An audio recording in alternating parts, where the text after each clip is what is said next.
Imagine waking up tomorrow and discovering that nearly 40% of everything you do, every action, every choice, every reaction, wasn't a conscious decision at all, but an automatic program your brain had been running in the background. Sounds scary, right? But it's true. From the moment we open our eyes to the moment we fall asleep, our lives are powered by invisible loops, tiny routines so deeply ingrained that we don't even realize they're controlling our day. And the most surprising part? These loops are running our relationships, our success, our health, our happiness, quietly shaping our destiny without asking for permission. This is the unbelievable science behind habits, and once you understand it, you'll never look at your daily life the same way again. The truth is, your brain is obsessed with saving energy. It hates working hard when it doesn't have to, so it constantly looks for patterns, actions you repeat again and again, so it can convert them into automatic behaviors. This process is called chunking, and your brain loves it. That's why habits form so quickly and feel almost impossible to break. Because once a behavior becomes automatic, the brain stops paying attention. It simply hits play, and the loop begins. Scientists call this loop the cue, routine, reward cycle. It's like a three-step formula your brain follows every time a habit forms. The cue is the trigger, something that tells your brain it's time to start this routine. It could be waking up, hearing your phone ping, feeling stressed, or even walking into the kitchen. The routine is the action you take, grabbing your phone, brushing your teeth, lighting a cigarette, opening the fridge. And the reward is the hit your brain gets at the end, relief, pleasure, satisfaction, or comfort. That reward tells your brain, hey, that felt good. Let's remember this for next time. And so the loop becomes stronger and stronger until it becomes automatic. But here's the shocking part. Your brain cannot tell the difference between a good habit and a bad habit. It doesn't think in terms of right or wrong. It only thinks in terms of efficiency. If a behavior saves energy and gives a reward, the brain locks it in. That's why bad habits stick so tightly to us, and why good habits feel so hard in the beginning. Good habits usually require effort before reward, while bad habits give reward instantly. And for the brain, instant reward is irresistible. The real power comes when you start spotting these cues and routines in your own life. Think about this for a moment. Why do you reach for your phone first thing in the morning? Why do you crave something sweet after dinner? Why do you scroll endlessly even when you know you should stop? It's because the cue triggers the routine and the reward seals the deal. Once you identify your loop, you gain control. You begin to see that habits don't happen to you. You create them, even if unknowingly. And that's where the magic lies. Understanding the science of habits isn't just about knowing how the brain works. It's about taking back the driver's seat of your own life.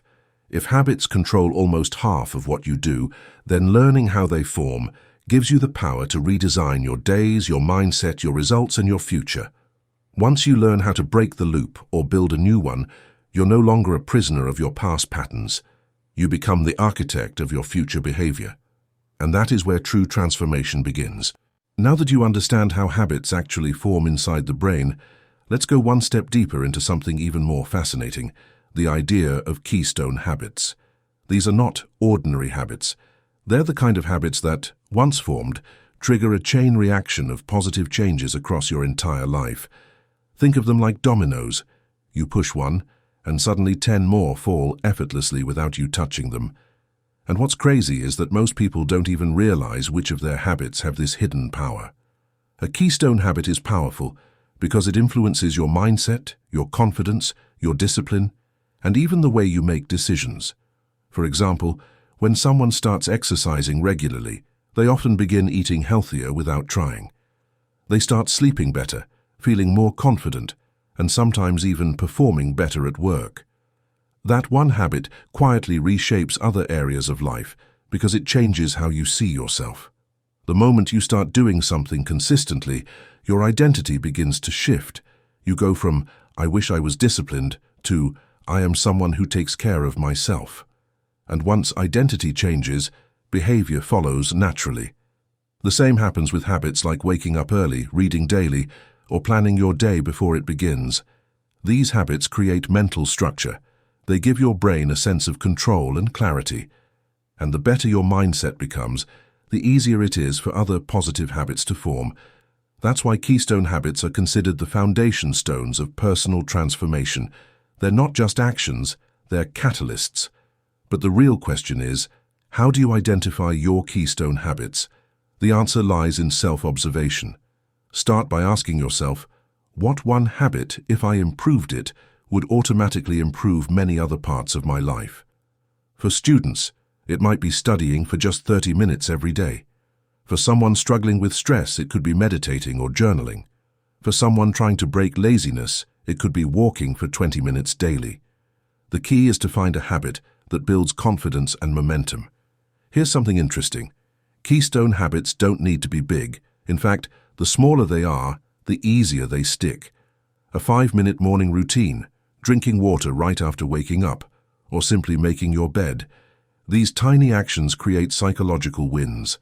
And once your brain gets used to these wins, it starts craving bigger ones. Momentum becomes your new fuel. Another thing about Keystone habits is that they reveal your hidden potential. When you start following one positive habit, no matter how small, it sends a message to your subconscious mind, I am capable of change. And that belief alone is enough to transform your behavior in other areas. It's like planting a seed that eventually grows into a tree with many branches. And the best part? You don't need to change your entire life overnight. You just need one good habit that sets everything else in motion. When that habit becomes strong, it naturally restructures your daily routine, your thought patterns, and your emotional responses. And slowly, without forcing anything, your life starts moving in the direction you always wanted. That's the hidden beauty of Keystone habits. They do the heavy lifting for you, quietly but powerfully reshaping the way you live. By now you've seen how powerful Keystone habits can be, but there's another side of the story that everyone struggles with. The habits we desperately want to break but somehow keep repeating. Bad habits feel like they have a mind of their own. You tell yourself you'll stop scrolling, you'll stop procrastinating, you'll stop eating junk. Yet the moment a trigger appears, you slip right back in.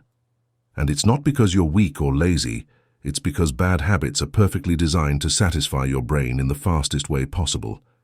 The first step to breaking a bad habit is understanding that it doesn't start with the action. It starts with the cue. Most people try to fight the routine, but that's like trying to stop a moving train with your hands. The real change begins when you identify the moment your brain gets triggered. Is it boredom? Is it stress? Is it being alone? Is it seeing your phone beside you? Every bad habit has a predictable cue. The more clearly you identify it, the more power you gain over it. When you know the cue, you can interrupt the loop before it begins. But even when you identify the cue, habits don't disappear. This is because the reward is still active. Your brain craves something: comfort, entertainment, relief, distraction, and until you replace that reward, the habit will keep returning. You cannot erase a habit. You can only replace the routine attached to the cue.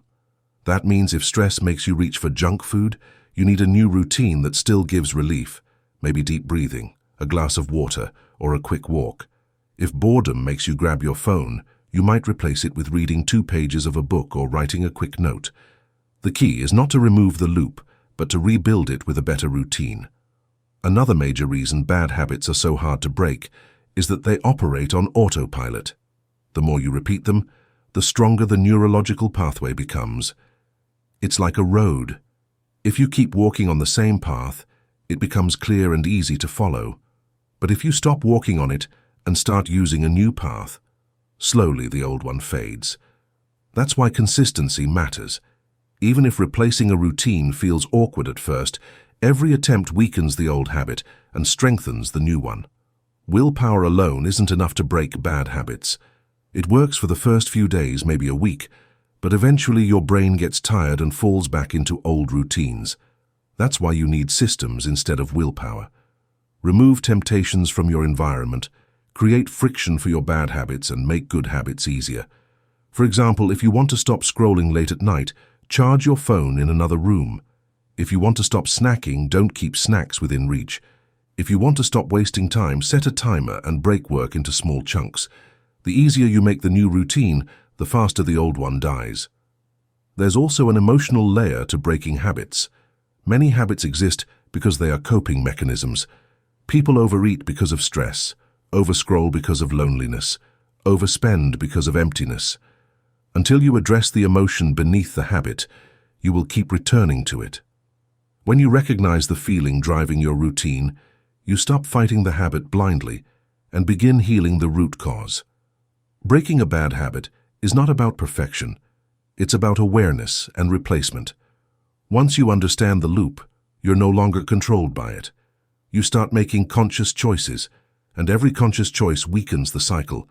And slowly, the habit that once felt impossible to break starts losing its power over your life. Once you understand how to break bad habits, the next natural step is learning how to build good habits that actually stay with you. Most people start new habits with high motivation, New Year resolutions, fresh plans, big goals, but within a few days, that excitement fades and the habit collapses. Not because the habit was wrong, but because the strategy was. Building a habit that lasts is not about doing something huge. It's about designing it in a way that your brain can accept, repeat, and eventually automate. The first rule of building a long-lasting habit is to start small, much smaller than you think you need to. If your goal is to read daily, don't start with 1 hour, start with 2 minutes. If your goal is to exercise, don't start with a heavy workout. Start with a 5-minute walk. Tiny habits feel almost laughably small, but that's exactly why they work. They don't trigger resistance. They slip past your brain's defense system, and once the habit is established, you can slowly expand it. Small consistency always beats big effort that doesn't last. Another powerful method is habit stacking, connecting a new habit to an old existing one. Your brain already recognizes certain moments as routines, like waking up, brushing your teeth, or sitting at your desk. When you attach a new habit right after an existing one, your brain builds a strong association. For example, after I drink my morning water, I will read 1 page. Or, after I sit at my desk, I will write for 5 minutes. Over time, the sequence becomes automatic, and your new habit starts living inside your old routine. Environment also plays a huge role. You can have the best intentions, but if your surroundings don't support your habit, you'll struggle. Your environment should make good habits easy and bad habits difficult. If you want to drink more water, keep a bottle where you sit. If you want to meditate, keep a mat ready. If you want to work out, put your shoes where you can see them. On the other hand, if you want to reduce distractions, keep your phone away while working. Turn off unimportant notifications or remove apps that steal your attention. Your environment is stronger than your motivation. Then comes the concept of small wins. The human brain is addicted to progress. Even tiny progress releases dopamine, which motivates you to continue. That's why tracking your habits on paper, on an app, or even mentally creates a sense of achievement. When you see a streak building, you don't want to break it. That feeling becomes your fuel. Momentum becomes your motivation. Slowly, repetition shapes your identity. You begin to see yourself as someone who follows through. One thing people misunderstand is the difference between motivation and discipline. Motivation is temporary. Discipline is what keeps a habit alive. Good habits grow stronger when you do them, even when you don't feel like it. That doesn't mean forcing yourself harshly. It means keeping the minimum version of your habit alive on difficult days. If you can't read for 20 minutes, read for 2. If you can't exercise fully, stretch for 5 minutes. Never miss twice. Missing once is normal. Missing twice starts a new habit of skipping. Finally, think of habits in cycles, 30-day formation and 90-day solidification. The first month is about establishing the routine. The next 2 months are about strengthening it until it becomes automatic. By the time you complete 90 days, the habit starts becoming a part of who you are, not just something you're trying to do. Good habits are not built by force, they are designed. Once you understand how to create small wins, structure your environment and build consistent routines, you're no longer fighting your habit, you're guiding it. And when a habit sticks, it becomes the foundation for long-term growth and true transformation. As your good habits begin to take shape, there is a deeper layer that decides whether those habits will truly transform your life or fade away over time. And that layer is belief and identity. Most people think habits are only about action, but action is just the surface. Real, lasting change comes from the story you tell yourself about who you are. If your identity doesn't match the habit you're trying to build, the habit will always feel like a fight. But when your identity aligns with your behavior, the habit becomes natural and almost effortless. Belief is the hidden engine behind every successful transformation. You can follow a routine for a few days out of excitement, or for a few weeks out of discipline, but without belief, deep internal belief that the new version of you is real, you will eventually slip back to your old patterns. Think about it. If someone who hates running forces themselves to run daily, they'll struggle until they start believing, "I am a runner." When that belief takes root, the behavior no longer feels forced. It becomes part of their identity.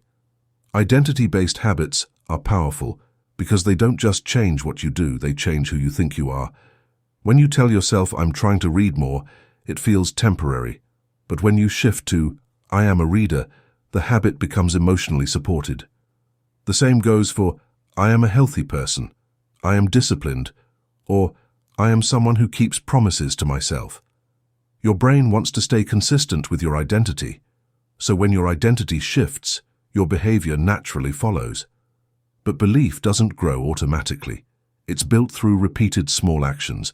Every time you complete a habit, no matter how tiny, you cast a vote for the person you are becoming.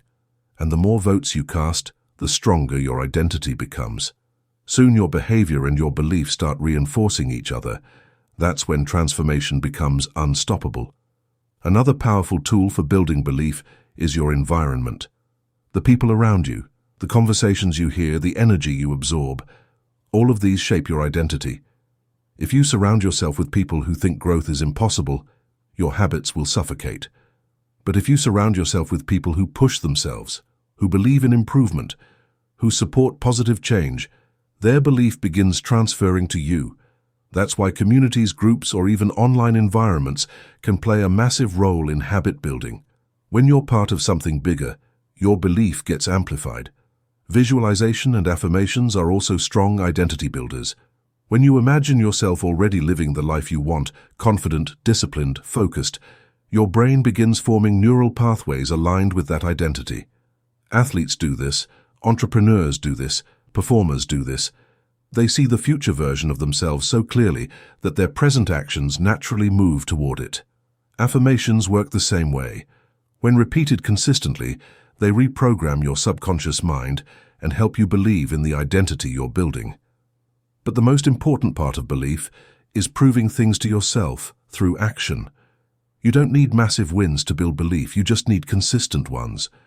When you show up for yourself again and again, something shifts inside you. You stop doubting your ability to change. You stop hesitating. You stop relying on motivation. You begin trusting yourself. And that trust becomes the foundation of every new habit. When belief and identity align with your habits, transformation becomes not just possible, but natural. You no longer feel like you're fighting against your own mind. Instead, your mind becomes your partner in growth. And at that point, your habits stop being something you do and start becoming who you are. When you understand belief and identity, the next realization is that habits don't just shape the person. They shape entire lives, careers, relationships, and even societies. The world you experience every day is the result of countless habits repeating themselves at personal, professional, and cultural levels. And once you learn how to apply the power of habits in real-life situations, you begin to unlock possibilities you never imagined. Let's start with personal life. Your health, your finances, your mindset, your confidence, all of these are built on small daily behaviors. The habit of saving a little every month can create financial security. The habit of reading can expand your perspective. The habit of exercising can strengthen discipline and self-respect. Even the way you talk to yourself becomes a habit. Negative self-talk forms a loop that drains your confidence, while positive reinforcement creates a cycle that fuels growth. The way you manage your mornings, spend your evenings, and react to challenges, All of these routines shape the quality of your life. Now think about your career. Successful people aren't just talented, they're consistent. Athletes don't become champions suddenly. They build routines that sharpen their skills. Entrepreneurs don't become successful overnight. They form habits of problem-solving, learning, networking, and resilience. Even in corporate environments, habits define success. A company that encourages communication, creativity, and accountability builds a culture of excellence. In contrast, a company stuck in unproductive routines creates stress, burnout, and inefficiency. Just like individuals, organizations rise or fall based on the habits they repeat daily. Habits also influence society at a larger scale. Cultures are essentially shared routines passed from one generation to another. Communities develop habits of cooperation, celebration, discipline, or chaos. Cities become clean because people adopt habits of cleanliness. Countries grow because people develop habits of innovation and hard work. When enough individuals adopt positive habits, collective progress becomes inevitable, and when negative habits spread, entire systems suffer. This shows how deeply habits affect not only personal growth, but the world around us. But the most inspiring part is this: small habits create big results. You don't need grand plans to change your life. You don't need to wait for motivation or the perfect moment. You just need one small routine done consistently. That single routine becomes the seed for transformation, not because it's big, but because it's repeated. Over time, repetition turns into momentum, momentum turns into identity, and identity turns into destiny. At the end of the day, the power of habit is not about controlling every second of your life. It's about understanding the invisible forces shaping your behavior. When you take conscious control of even a few key habits, your life begins to move in the direction you choose. Your mind becomes clearer, your actions become intentional, your future becomes predictable, and slowly, with every repeated behavior, you build a life that reflects your true potential. So if you've made it this far, remember this: change doesn't happen in a moment. It happens in the daily choices you repeat. Master your habits, and you master your life. If you enjoyed this breakdown and want more detailed audiobook-style insights like this, make sure to like, share, and subscribe to my channel, Audiobook Library.